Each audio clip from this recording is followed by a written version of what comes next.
there's so many people out there trying to lose weight. They're overweight, they got excess fat, they're not healthy, they start seeing it in their everyday life, and there's a desire to change and lose body fat.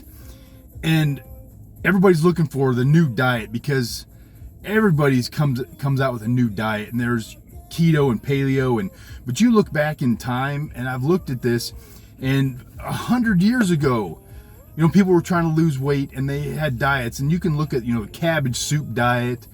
I can't even think of them right now, but there's so many diets out there, and people are always chasing that, trying to lose weight. And then exercise. Well, what's the best exercise? How do I exercise? What's the best exercise to burn fat?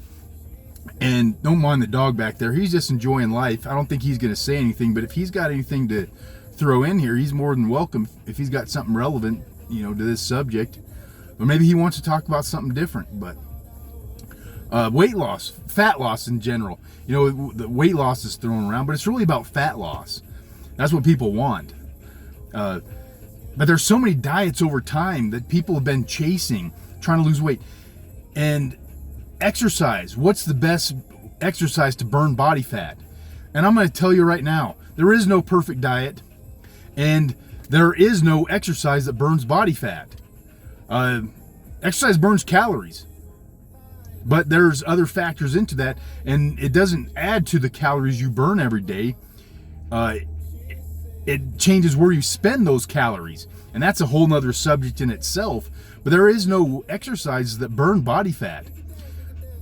So we're talking about what you need to do is change your diet, and you need to exercise, because there are absolute benefits to exercise. And the reason that doesn't contribute to fat loss, but that it does spend those calories in other areas, that is why it is so essential for your health, but not for fat loss. So you can change your diet and exercise, because those are essential parts of this. But what it comes down to is your mind. And that's where a lot of people quit. People get on a diet, they start losing some weight, but then something happens in their life, or they get bored of it, tired of it.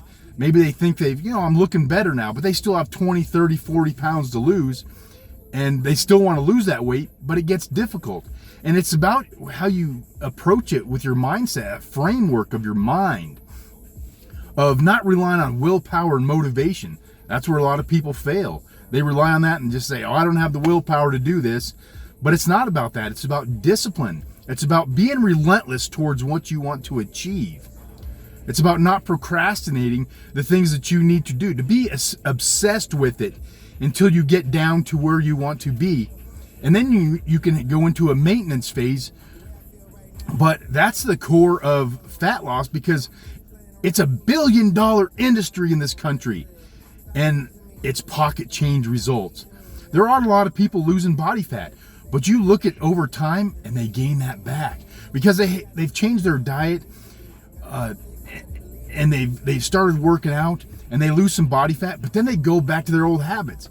And it's not just a simple fact of developing new habits. Big part of it, that's discipline. But we need to go step beyond discipline and being relentless and changing your standards of how you view your health.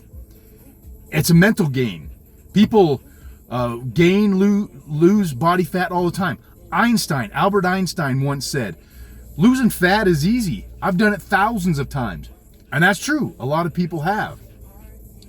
But you don't just want to lose fat. You want to keep it off. And that's where a mental framework change is essential. You need to find a diet, a way to eat that you can continue long term. Not fad diets, not something that's going to leave you with cravings and feeling full, feeling that you need to eat more, okay? You need to get away from those, because if you can't do it long term, you're not going to have success. Exercise, not for fat loss, but for keeping that weight off long term and for your health, it's essential. You need to change your thought process, your mental game, your mental framework about losing body fat and keeping it off. And that will spill over into other areas of your life. And a lot of it comes down to you need to change your standards. Okay? And changing habits, yes, is essential. But are those habits going to stick? And it's not just about habits. It's got to go beyond that. It's got to go to the next level and be obsessed, be relentless, and it needs to be who you are. Because if you are that person that eats better, that exercises yourself, and has high standards for your body, health and fitness and weight loss is just a result of that. It's a byproduct of those things. Weight loss in itself is not the goal. If your goal is to be healthier and fit and have some pride in yourself and self-respect and a higher standard for yourself and how you treat yourself, if that's where it's at, it goes beyond discipline. Okay? It's about raising your standards, how you view yourself, and all those factors: weight loss, health, fitness, feeling better, looking better, having more energy.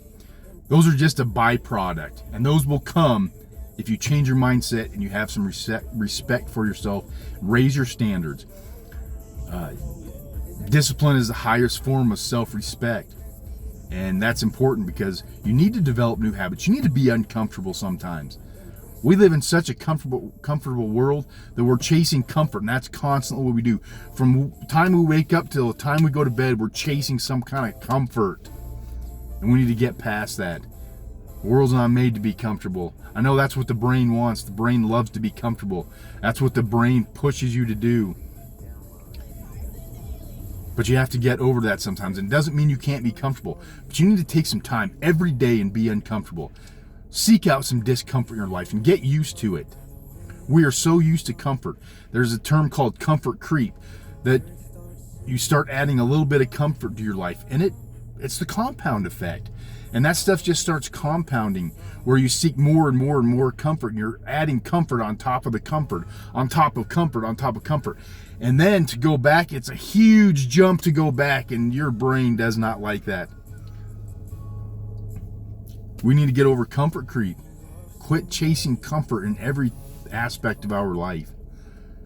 Like I say, raise your standards. That's where you're going to get success in life, and success in losing fat, in your finances, in your health, in your time, in your family, in your relationships, is raising your standards.